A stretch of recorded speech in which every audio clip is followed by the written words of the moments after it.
है, इसका नाम है।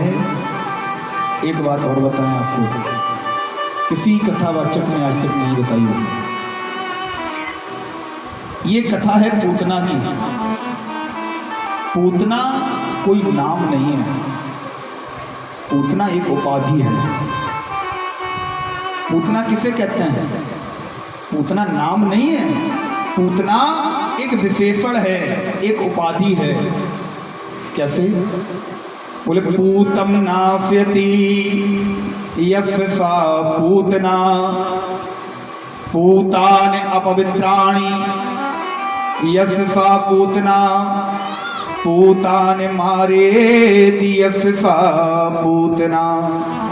बोले जो पुत्रों का वध करती हो, जो बालकों का वध करती हो, उसे पूतना कहते हैं। जो बालकों को मारकर खा जाती हो, इसका यही काम है। ये अन्य किसी जीव को नहीं खाती, ये केवल नवजात बालकों को उठाकर मारकर खा जाती है, इसका यही काम है।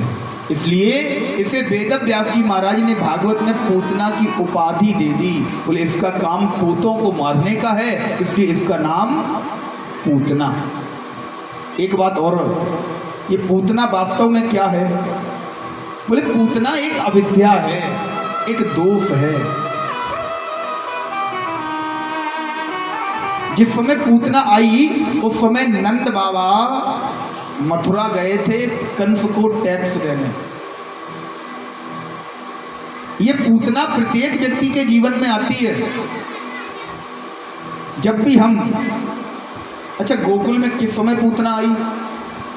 जब सारे लोग लाला को लेकर खुशियां मना रहे हैं, लाला के आनंद में मगन हैं, प्रभु के, माधव के, कन्हैया के आनंद में मगन हैं, तब पूतना आती है। यही हमारे साथ भी होता है। हम जीव जिस समय माधव के आनंद में मगन होता है, कन्हैया के परमानंद में, ब्रह्मानंद में मगन होता है, उस समय हमारे मस्तिष्क में एक पूतना आती है, एक अविद्या, एक दोष आता है हमारे भी मस्तिष्क में, जो हमें माधव से खींचकर दूर ले जाता है। ये 10 जगहों पर रहती है, 14 जगहों पर। कौन कौन सी? बोले 5 कर्मेंद्रियां, 5 ज्ञानेंद्रियां।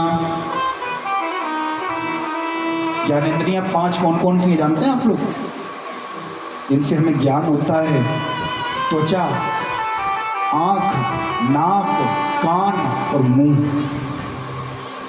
ये 5 ज्ञानेंद्रियां हैं। 5 कर्मेंद्रिय हैं, जिनसे हम कर्म करते हैं। और 4 मन, बुद्धि, चित्त और अहंकार। इन 14 जगहों पर इस पूतना का वास है महाराज।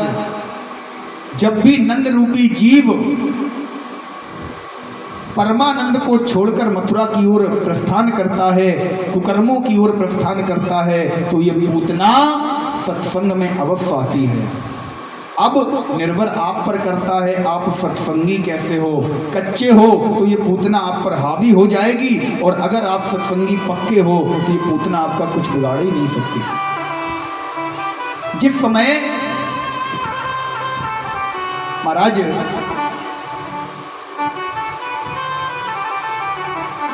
पंचवटी की सुंदर भूमि पर 3 व्यक्ति बैठे हैं, राम जी, जानकी मैया और लक्ष्मी जी।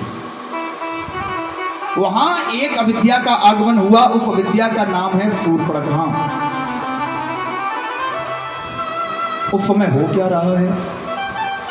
राम जी उपदेश कर रहे हैं, जानकी मैया, लक्ष्मण भैया सुन रहे हैं, सत्संग चल रहा है। और जब भी सत्संग चलता है, ध्यान रखना, मन में ऐसे ऐसे विचार आते हैं, ऐसे ऐसे विचार आते हैं जो आपको सत्संग से दूर करते हैं। ऐसे ऐसे विचार आपके आते हैं मन में। आप लोग स्वयं सामने बैठे हैं, कथा सुन रहे हैं, सत्संग सुन रहे हैं, खुद पता होगा मन में कैसे कैसे आप लोगों के विचार आ रहे हैं। अब निर्भर आप पर करता है कि यदि सत्संगी आप कच्चे वाले हो तो आपका मन इधर उधर भटकेगा, दुनिया की चकाचौंध में आप जाओगे। और अगर सत्संगी पक्के हो लक्ष्मण भैया की तरह, तो शूर्पणखा सामने खड़ी रहे, नाक कान कटवा कर ही जाएगी। अविद्या दोष, हमारे मन में कोई भी दोष आता रहे, हम पर कोई प्रभाव नहीं डालेगा, उल्टा नाक कान कटवा कर जाएगा। जैसे सच्चे सत्संगी हैं लक्ष्मण भैया, सूर्यप्रखा आई उनका कुछ नहीं बिगाड़ पाई। पूतना आ रही है, ब्रजमंडल में सत्संगी कोई कच्चे नहीं है, ब्रजमंडल के भक्त पक्के वाले भक्त हैं महाराज। आज सूर्यप्रखा को काम मिला, सूर्यप्रखा गई सुंदर से ब्यूटी पार्लर में, बढ़िया फेशियल करा के, सुंदर सा मेकअप करा के पूतना जा रही है, सुंदर सा रूप बना के। सूर्यप्रखा ने, पूतना ने सबसे बड़ी गलती यही कर दी महाराज। क्या गलती कर दी पूतना ने? बोले परमात्मा के सामने, इस माधव के सामने तुम रुचिर रूप बनाकर जा रही हो। ये परमात्मा जो है ना, ये परमात्मा एक फोटोग्राफर है।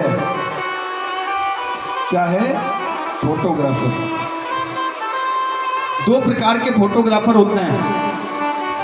एक फोटोग्राफर आप चाहे जितने दुख में हो वो आपसे यही बोलेगा जब भी आपकी फोटो लेगा, भैया स्माइल। हमारे पिताजी की डेड बॉडी क्यों ना रखी हो, अगर वो फोटो लेगा तो आपसे यही बोलेगा भैया थोड़ा सा मुस्कुराओ, जिससे कि फोटो अच्छा आए।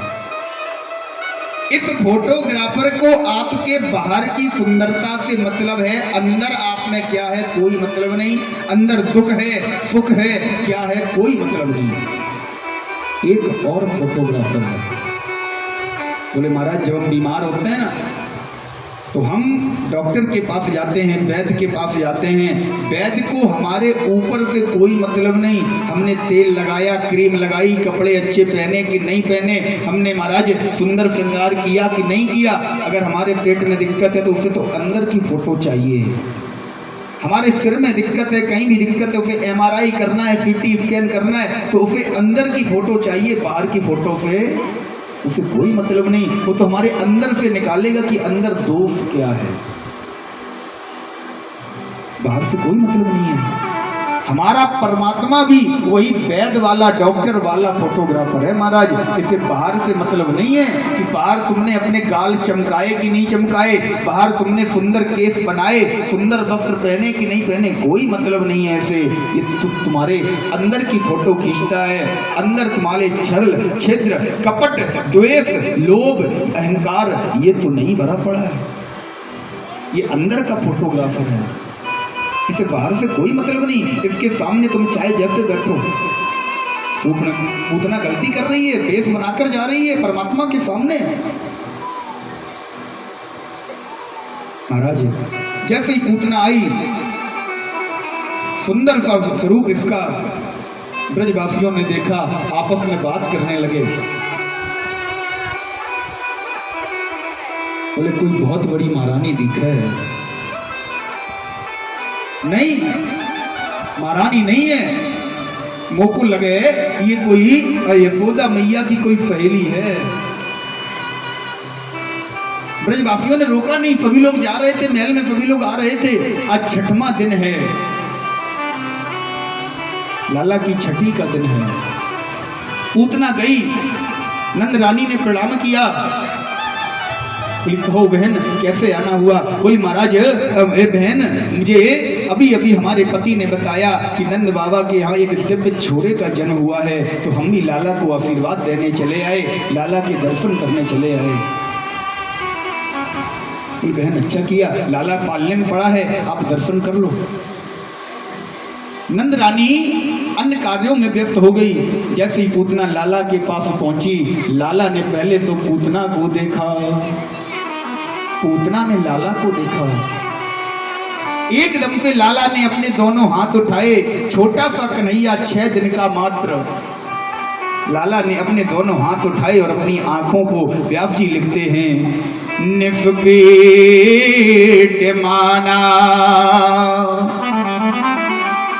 निमील दे छड़ा। अपने नेत्रों को बंद कर लिया। परीक्षित जी ने वही प्रश्न कर दिया। बोले महाराज ये बताओ कान्हा ने अपने नेत्रों को क्यों बंद कर लिया? बोले कान्हा ने अपने नेत्रों को इसलिए बंद किया